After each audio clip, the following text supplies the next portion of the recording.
Один-два раз и еще раз о многослойной живописи. Кратко обо всех вариантах, ну или почти обо всех.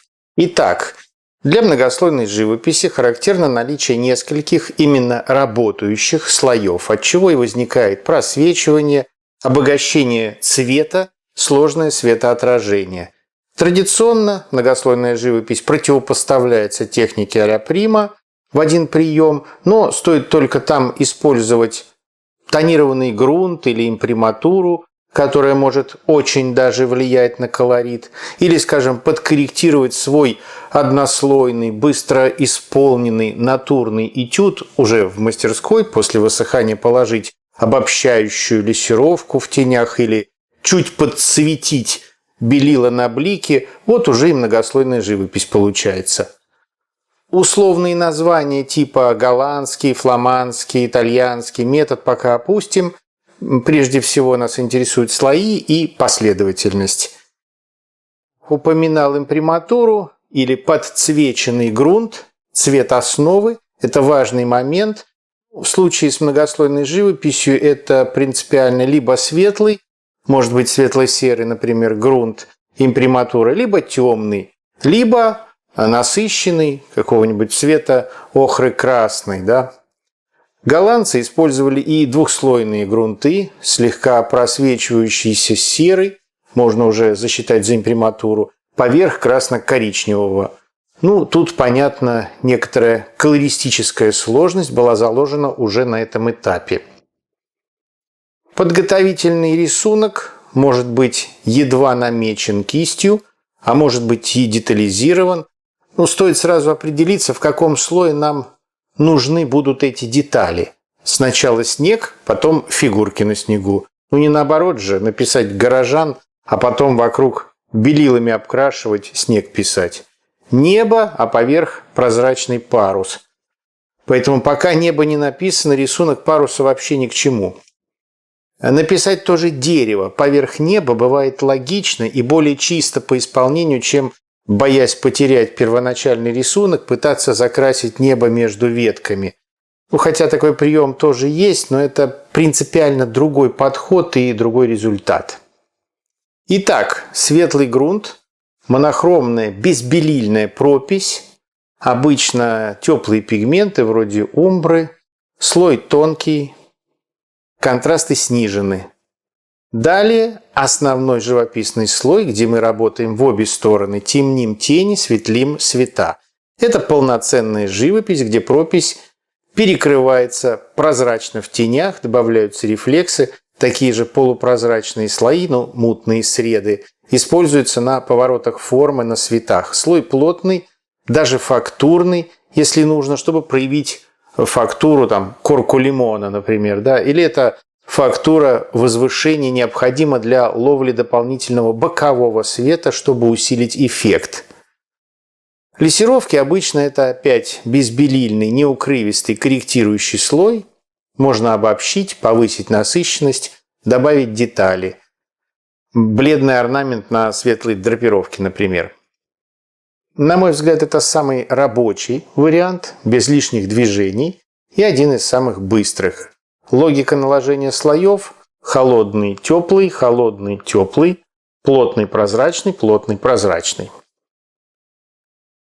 Если в предыдущем варианте монохромную пропись завершить с белилами, мы получим более контрастный нижний слой, полноценную гризаль, и в основном живописном слое будем работать больше с цветом и скорее в темную сторону. Особенной необходимости в белилах в этом подслое не вижу, но набранная плотность будет, конечно, помогать добиваться нужной материальности, и если необходима выраженная фактура на светах, ее набирать тоже проще, не с нуля все-таки. Лессировками завершаем и здесь также при необходимости. Третий вариант. Вариант живописи по темному грунту предполагает высветление важных участков, то есть моделировка формы идет в обратном порядке, из темноты. набираем так называемый мертвый слой, изолирующий нашу будущую живопись от темного грунта, подготавливающий освещенные поверхности для основного письма. При этом тени чуть высветляются с белилами, чтобы потом в основном слое приобрести цвет, наполниться рефлексами, либо они доводятся до необходимого состояния протемнением уже в основном слое, если есть куда темнить, конечно. Цвета набираются плотно, мертвый слой как раз и помогает добиться этой плотности. Перекрыть сразу темный грунт, имприматуру за один раз очень трудно, даже с учетом современных титановых белил, которые более укрывистые, чем свинцовые белила старых мастеров. А с изолирующим слоем это вполне подъемно.